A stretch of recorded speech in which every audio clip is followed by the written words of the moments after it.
This episode of the Curbsiders is available for CME and mock credit through our partnership with the American College of Physicians.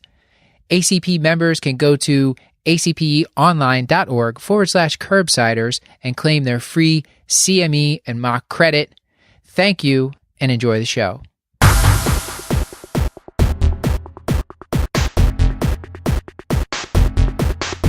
The Curbsiders podcast is for entertainment, education, and information purposes only, and the topics discussed should not be used solely to diagnose, treat, cure, or prevent any diseases or conditions. Furthermore, the views and statements expressed on this podcast are solely those of those and should not be interpreted to reflect the official policy or position of any entity aside from possibly Cash Like Moral Hospital and affiliate outreach programs, if indeed there are any. In fact, there are none. Pretty much, we aren't responsible if you screw up. You should always do your own homework and let us know when we're wrong.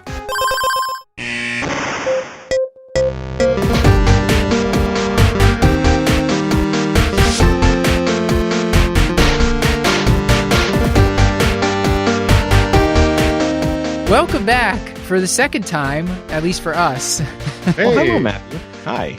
Hi, everyone.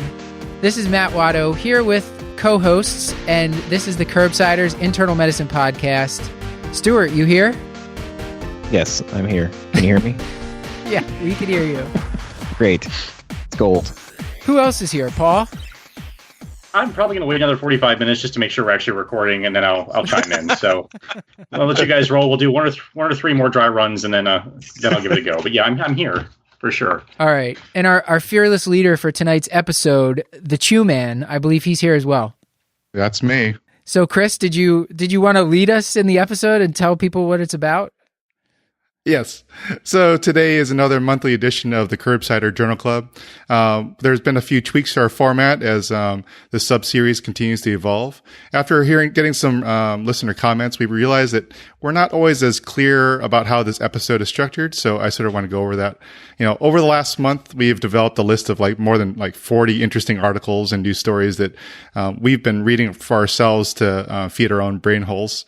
And from this list, we've plucked a select few that we really wanted to highlight and share with you today.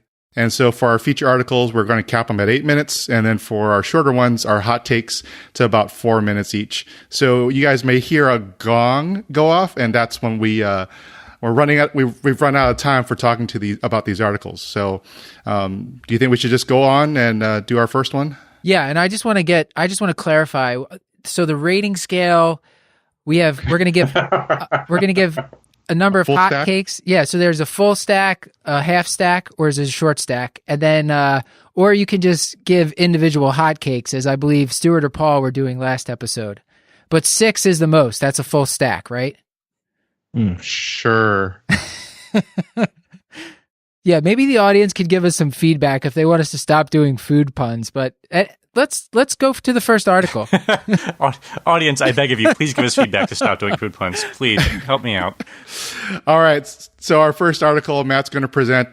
This is an article by Eric D. Bateman et al. The title is As Needed Budesonide Formoterol versus Maintenance Budesonide in Mild Asthma. This is from New England Journal of Medicine that just came out in May 2018. So this article is basically trying to answer the question for mild asthma, is a as needed, what we would have usually thought of maintenance inhaler effective or more effective than just a short-acting beta agonist, which is kind of what most people do when they have mild asthma. And they note that even when patients have mild asthma, like mild persistent asthma, if they're given a maintenance inhaler, there's poor adherence. So it's kind of attractive to have an inhaler that you could use on an as-needed basis that might work. And also could potentially save costs. The one that was studied here, there were 2 trials published in New England Journal of Medicine, the Sigma 1 and Sigma 2 trial. The Sigma 2 trial version is as-needed budesonide formoterol versus maintenance budesonide with as-needed terbutaline, which is pretty much the equivalent of albuterol. And that was basically, they were compared to see which group had fewer exacerbations, and they followed them out about a year. And they actually found that there was no significant difference in asthma exacerbation. So it was a non-inferiority trial. And so that it was non-inferior using the budesonide formoterol as needed. And what struck me about this trial and why I wanted to look into it is because I was like, how can you use a long-acting beta agonist, like an inhaled corticosteroid and long-acting beta agonist for someone who's having acute symptoms of asthma? And it's actually that formoterol actually has a quick onset of action. It's about 3 minutes, and it does have a long duration of action. You should not generalize this to salmeterol, which is in some of the other products available in the United States, because salmeterol for asthma has an onset, Stuart, what is it? 30 to 48 minutes, something like that? Yeah, 30 to 48 minutes is what what up to date says here. And then COPD is even longer. Yeah. And that link's from Lexicomp, so I tend to trust what Lexicomp says when it comes to this kind of thing. And so these patients actually were just using budesonide formoterol as needed, and there was really no significant difference in asthma-related quality of life either. There was a questionnaire that they filled out there. There was it was slightly in favor of the budesonide maintenance and terbutaline group, but if you look at the clinical significance of the test, it was not clinically significant. There was a statistical difference between them, but not clinically. So I think, this could potentially be practice changing if you have patients with mild asthma and they don't want to take a daily maintenance inhaler. They're going to get exposed to less steroids, and they should do just as well with exacerbations. You just have to be careful, and I can't emphasize this enough. This was with formoterol, so you want to make sure you know the pharmacology of the agent you're using, because salmeterol, the onset of action is like 30 to 45 minutes, which is going to be too long for these patients. And then the other, go on. I was just going to say it's a little shocking because at least the primary formulary where I work, it's actually combination fluticasone salmeterol that is suggested instead of the budesonide formoterol. Mm-hmm. I suspect that's a cost issue. Yeah. There's a significant difference when you look at the uptake. I'm just looking at these graphs. It's sizable. Not the graphs from the one that you're referencing, but some of the other phase 3 clinical trials. Mm-hmm. I should have known this, and I just didn't. And you should also, just the other thing we were talking about in pre-recording to pay attention to, these trials, and this is from one of the editorials that we can link to, these trials had used the dry powder inhaler, which is a lot easier for patients to take, because those are where the medication is just sitting there and all the patient has to do is take a deep breath and inhale, versus in the US, most of the products with formoterol are a metered dose inhaler, which are harder to use. Those are the ones where sometimes you have to prime them, and you have to make sure you coordinate your inhalation with pumping out the medicine. So just use a spacer. Yeah, you could use a spacer where the medicine is sort of waiting there for you. But I think it's just harder for some patients, and it's, spacer's kind of a big thing for them to carry around. So I'd be careful. What was the main difference between the Sigma 2 and the Sigma 1 trials?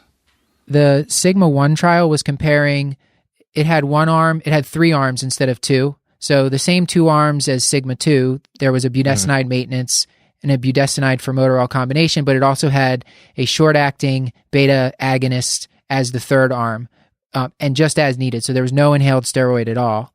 And they found that the combination as needed, budesonide and formoterol, was superior to the short-acting beta agonist as needed when you looked at asthma exacerbations in a year. What was what? So the rate of exacerbation, the rate of exacerbation was 0.2 per year in the short-acting beta agonist group, and 0.07 per year in the as-needed combination group.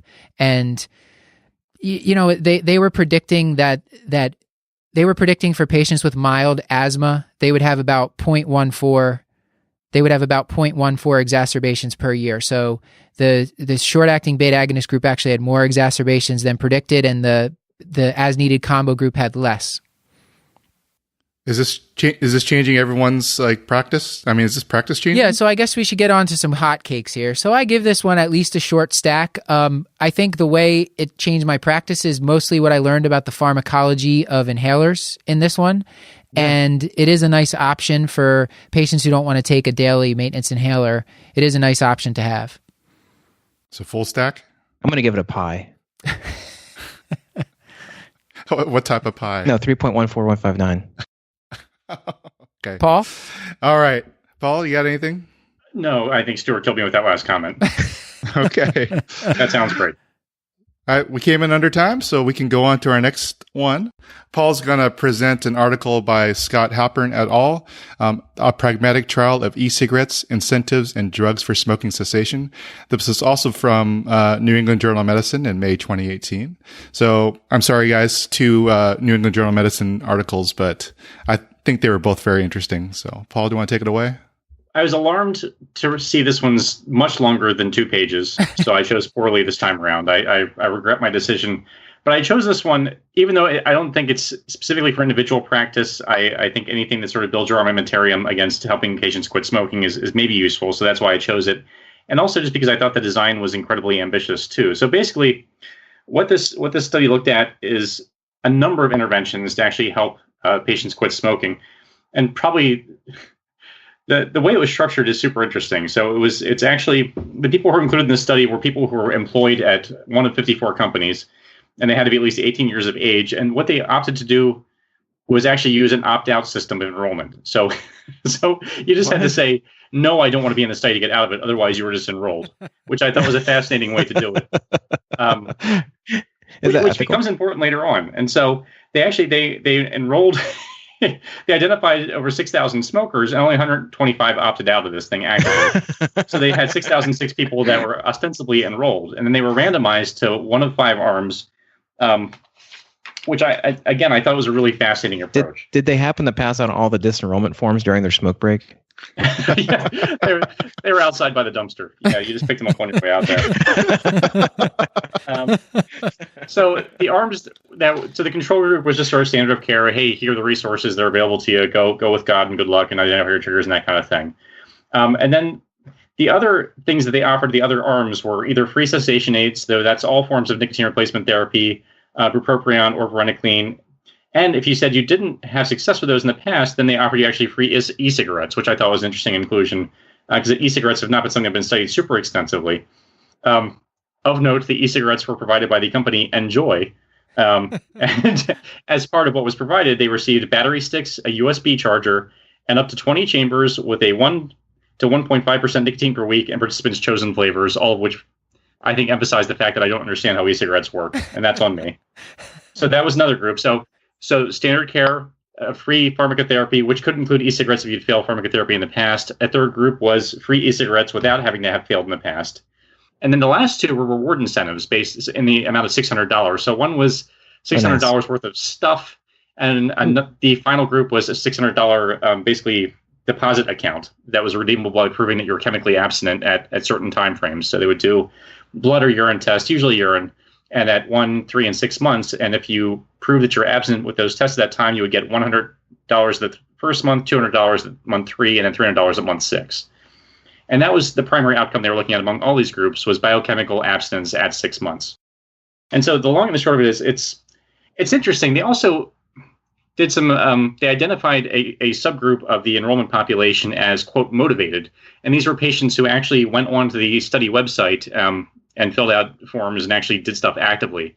And so just by dint of going onto the website, that was how they determined these were these sort of motivated groups. And they actually did subgroup analysis on those patients that were on the website.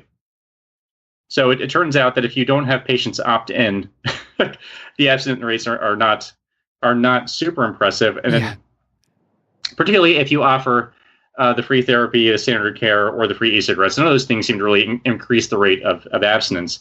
Not surprisingly, financial incentives did. So whether it was the $600 reward that was in the deposit or the $600 worth of sort of financial rewards, those things actually did seem to increase the rate of abstinence. And then in this motivated group, the group that went on the website, that same pattern was found, but even stronger. So they had better rates of abstinence in those patients. So I thought it was I don't want to call it complicated because statistically it wasn't all that complicated, but the scope of what they looked at I thought was interesting. I think that was one of the strengths of it. But they identify as a weakness that they may have underestimated abstinence, because to prove that you had quit smoking, you had to submit a sample. And if you didn't, they said you weren't abstinent. So there may have been patients who didn't report it who had actually quit, though I guess the likelihood of that seems a little bit slim to me. I think one weakness that I identified is that the population that looked at, just by dint of the inclusion criteria, was employed. They had access to a computer. And so I don't know that it's necessarily inclusive of sort of all the patients that I take care of. I feel there's sort of a certain baseline there that's not necessarily present in a lot of my patients. So I don't know that it's directly applicable to some of my patient population.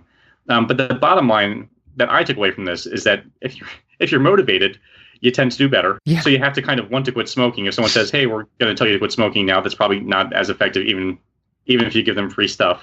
And then the other takeaway is there may be benefits in companies, which obviously is not applicable to the individual prescriber, to actually give financial rewards, because you don't have to pay a dime if your employees don't quit.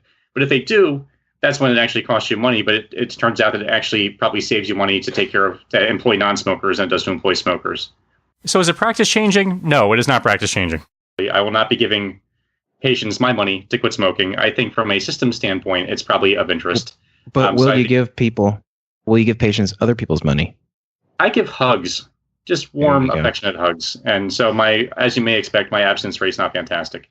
So I don't know about you guys, but in my outpatient clinic, I actually very often get patients who they do want to quit smoking, and they ask, what about switching over to e-cigarettes? And so as far as I know, I didn't have any sort of research to back up any sort of discussion either way on this. And at least with this trial, I can say, well, I mean, it's likely not going to help, at least from the results of this trial. But I think, Chris, if the patients that would ask you about that actually seem to have some sort of intrinsic motivation, right? Like if they're asking, what ways can I quit, doc? And they're asking specifically for e-cigarettes. So I think, I'm not sure I'm sold on that they're not efficacious. And I think there's even a study in BMJ that showed there might be some evidence that they're helpful. I'd have to go back and double check that, but it's the actual journal that it's in. But I think this study, in terms of whether e-cigarettes are useful now as a quitting modality, just the way that they sort of offered it to patients, I don't think was the most useful way to study them as a specific cessation modality in my mind, though. Maybe you guys disagree. I think that makes sense to me. Has anyone else had patients talk to them about e-cigarettes for quitting?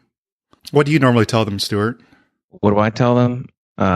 Essentially, from my understanding of the e-cigarettes, there's not enough information for me to recommend or to discourage their use one way or the other. But from what I know, and from the information that I've been provided, that they're not safe versus nothing. That's like the USPSTF stance. Like, there's not enough information to make a judgment about. Right. But that's what I say. Yeah. There's really not. No, I say the same thing. So. All right, now on to our hot takes, which are meant to be a little more nugget sized compared to our feature reviews. Matt, you got one on PCP? Right. This was Junwan Park et al. It was on using trim sulfa, trimethoprim sulfamethoxazole, which I will not say again. I'm going to call it trim sulfa. And this was from actually November 2017 in the Annals of Rheumatologic Disease. And this was basically looking at, because the reason I chose this article is because I have no idea who to give Pneumocystis pneumonia prophylaxis or PCP prophylaxis to. Or PJP. Yeah, or PJP. Yeah, if you want to be fancy, Stuart. Yeah. So basically, I never know. To be proud. Yeah, don't you guys feel that, like, when you're talking to people and they're getting put on these, when you're talking to your consultants, like, it just seems like everyone does something different.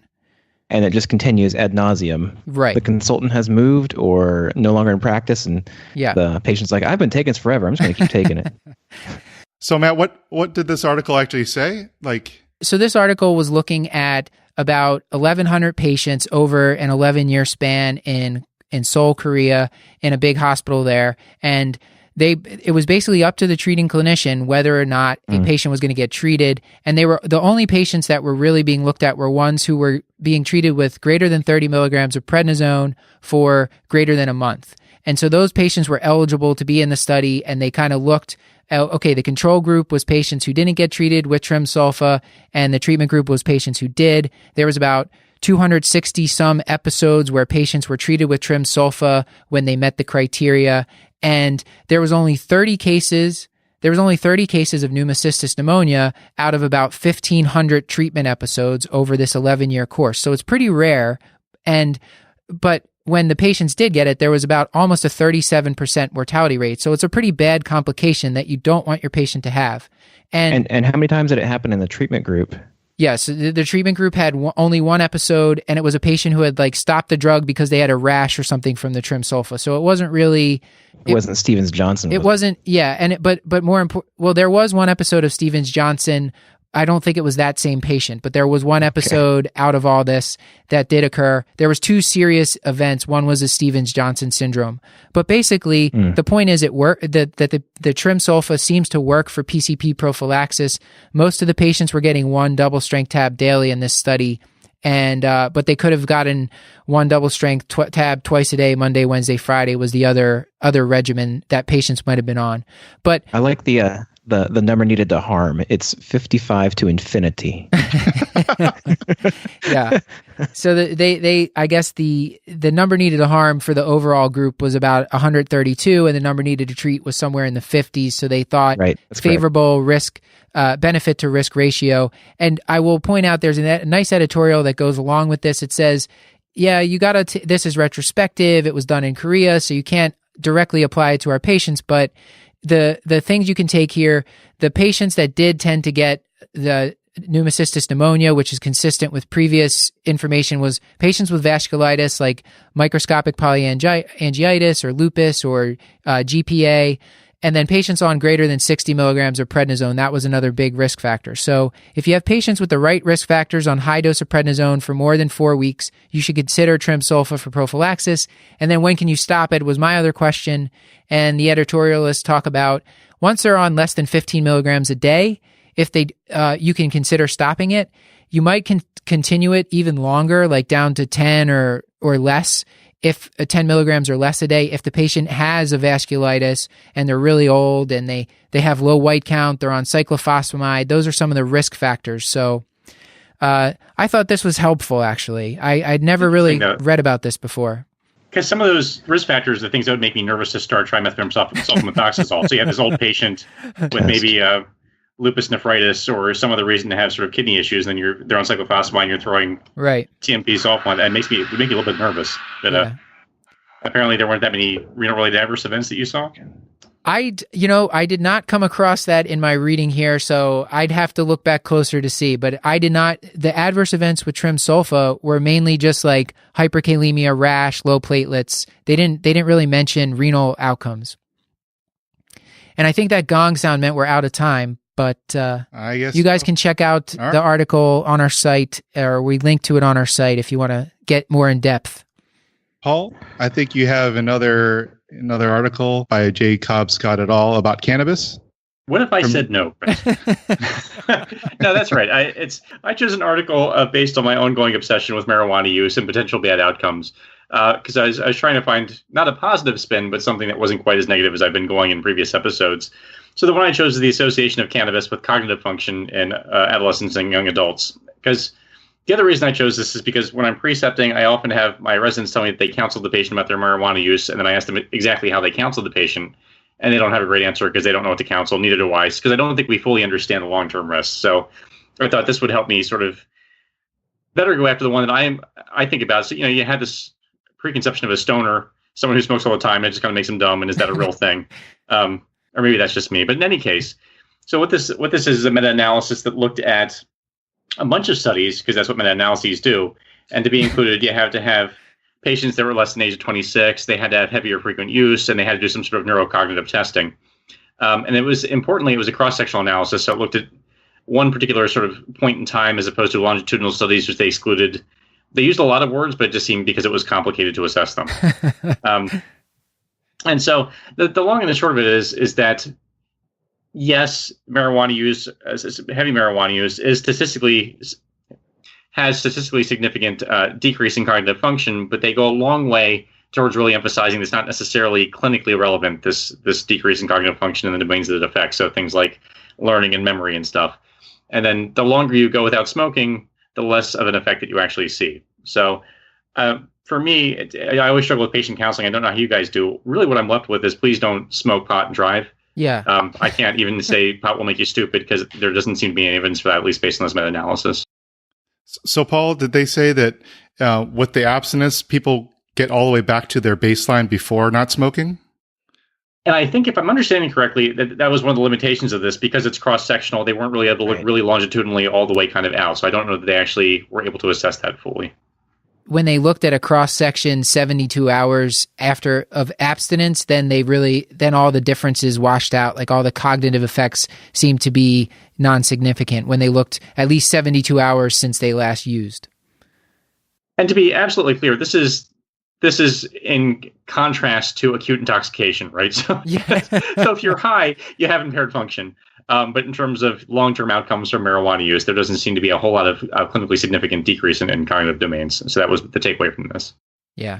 It'd be interesting to see a more longitudinal study, not just a meta-analysis. I don't really like meta-analyses myself. Oh, yeah, and I'm sure people would sign up for it in droves. I don't think there'd be any trouble recruiting, so you should make that happen. I don't like meta-analyses because they're really long to read and statistically really complicated. So, yeah, I've made terrible mistakes today. I think I chose 2 meta-analyses, and I'm regretting it deeply. Yeah. But I thought they're supposed to be like the highest level of evidence, right, guys? Sure. They could be lying to me. I don't know. I don't even know if they read the studies. I don't trust them. If I remember what Doctors Lane and Teichman told us, that just because someone did a meta-analysis doesn't mean they should have done one. So they have to, so they're not all created equal. If it's the right data set, then that lends itself to a meta-analysis, and they did a nice systematic review, then yes. And I'm just not good enough. I'm aspiring to get there, but yet I'm not good enough to really tell if they should have done one or not. And I'm aspiring, as always, to ride your coattails in the glory, because I will not be. Oh, all right. Just in the nick of time, Paul.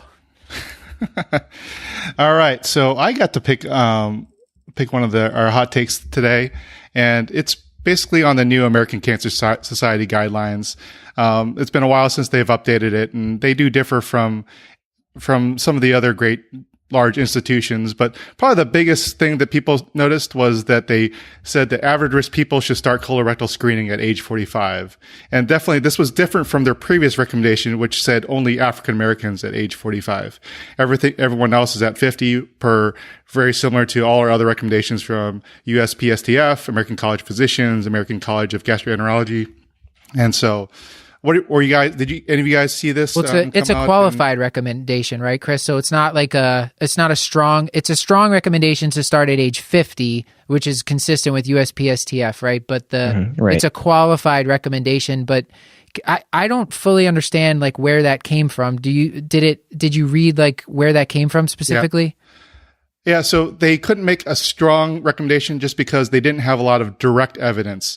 Because basically, in general, most of the studies didn't include the 45 to 49-year-olds. They actually, the studies they used were these like strange, where was I finding It's like microsimulation or something?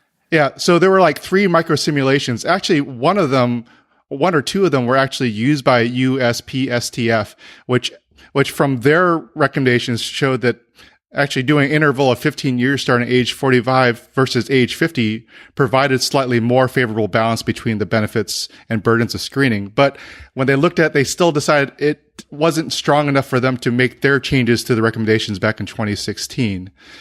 So that's where it sort of differs. I think one sort of interesting thing was they did say that by changing the recommendations to 45, they thought it may actually contribute to reducing disparities among population groups with higher disease burdens, because they did say from their previous recommendations to start age 45 for African Americans, which is different from all the other groups previously. Yeah, so how would broadening screening to outside at-risk groups to help reduce disparities? I was a little bit confused by that statement. That seems strange. Am I misunderstanding, Chris? Yeah, I think the way they were looking at it is if they say that everyone at 45 needs to be screened, hopefully they'll be able to capture more of those populations that are at risk. Just because in general, it kind of takes away the stigma from it, is what you're saying. Yeah, and I bet you it's got to be a payer thing too. So if more groups said age 45, then more insurance companies will pay for age 45, and then we would catch those patients in the high risk groups like African Americans, Alaskan Natives, American Indian groups. But I mean, I right now don't recommend any of those right now because no insurance company is going to pay for my African Americans at age 45. But if you did a stool test, the stool test is not that expensive. And if you get a positive test there, then you could send them for colonoscopy and it's no longer screening, I guess, if you have proof that there's blood in the stool or. Yeah. Actually, that's a great way around it, and I never actually thought of it that way. So actually, that I might start changing my practice because of that. This sounds kind of like, and back to the disparity thing, it almost sounds like with the new blood pressure guideline from AHA, where they just kind of lowered everything to 130/80, just hoping that like just everyone's going to get treated a little more aggressively than we are now. I wonder Sure. if this is kind of like along those same lines. Like, yeah, we're going to more aggressively screen everyone for colorectal cancer, because there's not really a high uptake of colorectal cancer screening. That's an area where we fall short a lot. Mostly because patients don't want to bowel prep and they don't want a camera in their rectum, essentially. So Darn Makes you, Gil. sense. all right, I think Is that it? I think the gong Yeah, I is think coming. we're going to move on. Yeah. Oh, there it goes. Did we tell the audience that there was going to be a gong? I don't. I did. I said it right at the beginning. I didn't. All right. Maybe I didn't hear you because I was surprised the first time it went off. Didn't mean to scare you, Matt. Yeah. Oh, Matt, I think you have the next article about procalcitonin in New England Journal of Medicine from May 2018. Yeah, I think I've just been obsessed with procalcitonin because I was just hoping that it would work. So this is by David Huang et al., and it's a procalcitonin article from New England Journal, May 2018. And it was trying to answer the question, can using procalcitonin assays in the emergency department in patients who come in with a lower respiratory tract infection where you're just not quite sure if they need antibiotics or not, can it help us differentiate between groups that do and don't need antibiotics? This kind of sounds like that one presentation we had at ACP. Except that one was for outpatients? Yeah, that was for outpatient. Yes. Yeah. Okay. So this was specifically in an emergency department, and they were in about, I believe it was 14 different U.S. hospitals. And what I thought was really cool about this study, they did a really great job of like sort of educating people, and they gave out these, the ProAct was the trial group, and they had these great handouts like with national antibiotic guidelines. And the main 4 lower respiratory tract infections that they were looking at were asthma exacerbation, COPD exacerbation, acute bronchitis, and community-acquired pneumonia. And then, so that was on one side, and they kind of said when those patients, if at all, should get antibiotics, and then when, based on procalcitonin levels, you should consider using antibiotics. And actually, when they gave this great education to all the providers in these institutions, and then they gave everybody procalcitonin levels, actually, with the provider's clinical judgment worked just as well as the procalcitonin. It actually kind of coordinated. So if the providers thought someone was low risk and didn't need antibiotics, their procalcitonin level tended to be low. And the procalcitonin level really didn't add much is the kind of the bottom line of this study. So it doesn't really seem to work for this indication, and it probably would just add to the cost. So I was kind of disappointed because I was hoping it would work. Well, maybe it works if you have really bad clinical judgment.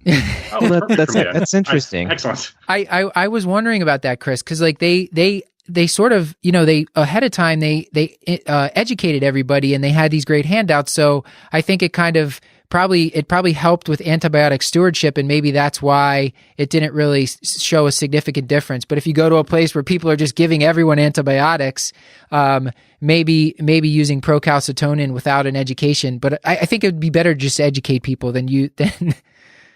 Do you happen to know, were these mostly at teaching hospitals? They were. I don't know if they were teaching hospitals, to be honest. Okay.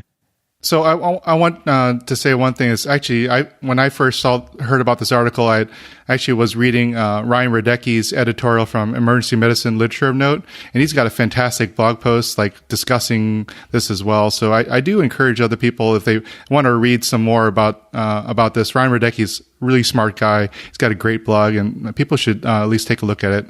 Yeah, and I think I totally dropped the ball and didn't say this. The primary outcome was total days of antibiotic exposure within a 30-day period. And it was about four days and change in both groups, and there was no difference in safety, meaning like by withholding antibiotics based on a procalcitonin assay, or there was no difference in adverse events. So no one was harmed by following the procalcitonin assays, but it didn't lessen the days of antibiotics. It seems like there's different ways that people can interpret this. And I'm only saying this as someone who knows how a medical administrator thinks. what they could do is look at this and say, hey, I can just essentially provide the same level of care with a lower cost, and then and tell them, okay, this is our standard of care. You're going to order a procalcitonin on these patients at point of care testing in order to help differentiate whether these patients need antibiotics or not. Now, I think that's a bad way to interpret the data. I think a good way to interpret data is to say that those who are well trained provide at least a decent interpretation of the history and physical in front of you to ascertain who needs antibiotics and who doesn't. Because, anyways, I don't want to beat a dead horse here. Yeah. So, and a masterful transition. No, there was, there was an article earlier this year looking at ICU patients. When can you stop antibiotics? And it did seem to have a benefit there. And that was an article, I forget the journal. I think it was Critical Care Medicine, and it was published in January 2018. Yeah, all of us who have taken care of patients in the ICU, that's very confusing because, first of all, if they're in ICU, they're probably not going to be able to talk to you as well as someone in the ER on initial presentation. So it's difficult to get at least an understanding of symptomatically how they're proceeding at that point, for one, and secondly, hospital-acquired infections are just they're difficult. Yeah. Do they need antibiotics or not? Right. Well, they weren't using procalcitonin from that study. They weren't recommending that you use it to decide initiation. They just recommended that you could follow procalcitonin levels. When it dropped below threshold, you could stop it, and that that lessened antibiotic exposure, and I believe also had an effect on mortality. Yeah. Now, all of us here, we all do inpatient medicine, at least to some degree. Are you guys ordering procalcitonins routinely or not in your patients with respiratory infections? I don't want to say routinely, but certainly in those cases where I'm confused, perplexed. Yeah. I'm not doing it because my institution has a turnaround time of about a week. So I don't think the institution believes in it enough that it's available. It's available as point of care testing. Yeah, as a chief of our service, I'm trying to institute a point of care testing for procalcitonin at all of our outlying clinics, which I think will be helpful to some degree. I've used it for example, for COPD patients, do point of care testing for procalcitonin, which has helped to determine whether that patient needs antibiotics or not, because that's a difficult case. I mean, almost every single COPD patient in the correct clinical context looks like they have an infection. What, you don't think the cardinal symptoms are highly evidence based? I'm not going there. Yeah. Okay. Paul, what are you doing?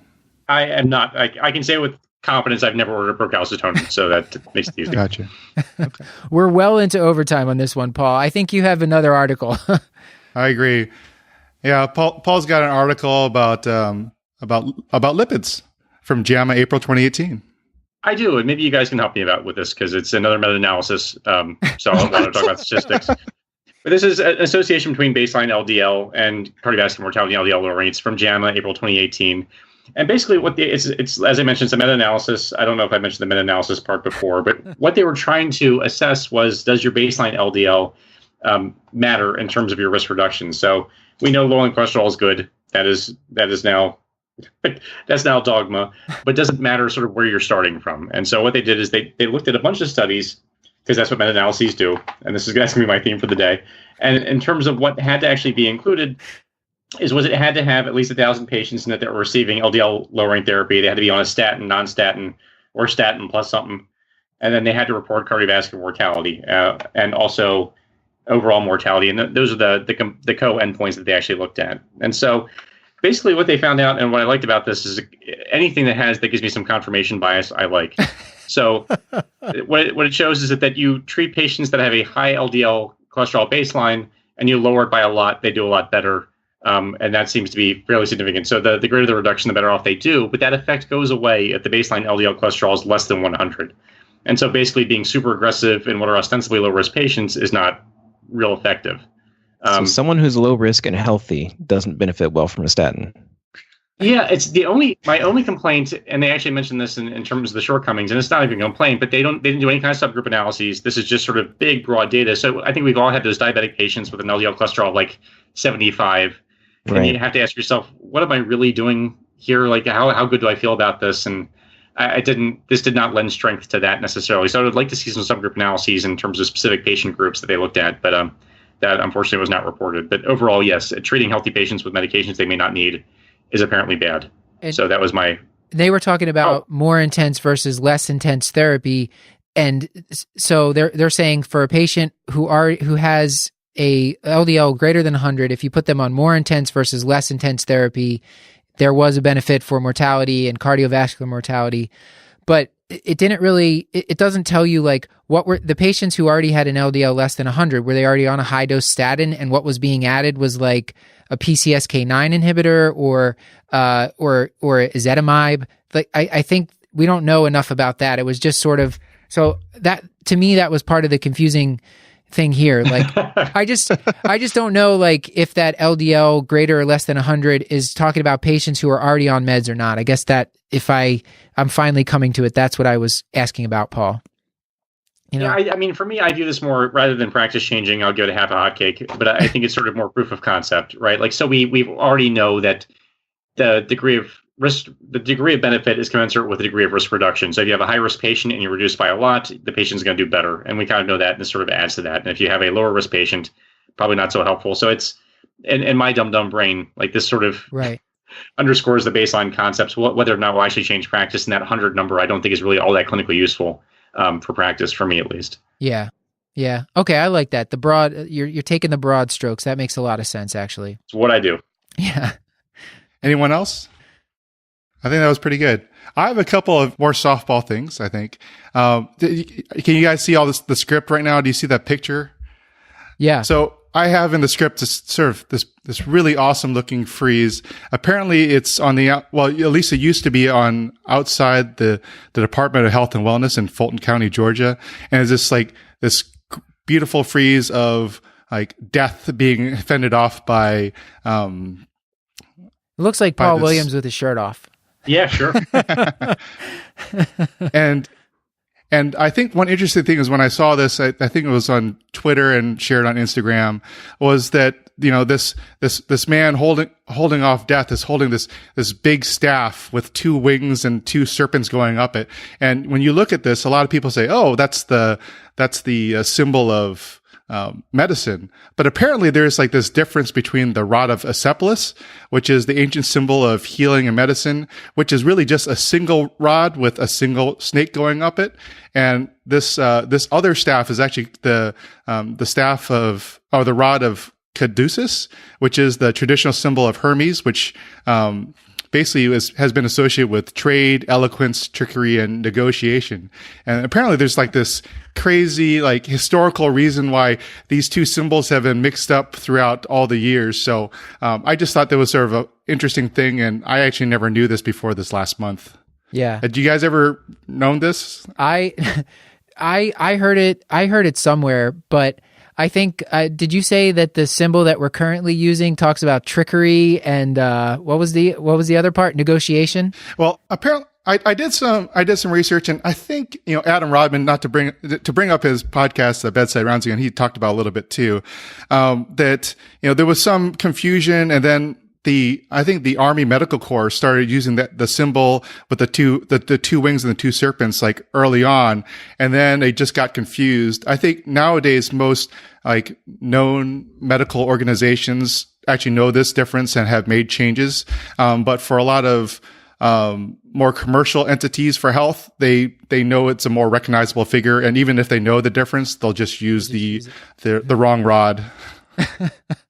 So I will say that with my shirt off, I do look like I'm battling death. So I do encourage everyone to go to our show notes and take a look at this picture, or the link to this picture on Instagram, because it's a pretty cool looking work of art. I know it's actually popular among some other of the Curbsider team as well. My last pick actually of the episode is going back to I Am Reasoning. That's a great podcast that I actually was pushing for before for people to take a listen to. They recently had an episode called Words, which Art Nahill and Nick Skezett were sort of talking about implicit bias and how it's affecting medical care. They actually did this great look into their article from Goddard et al. About Do Words Matter? And basically, in this study in the Journal of Internal Medicine in May 2018, they had all these different.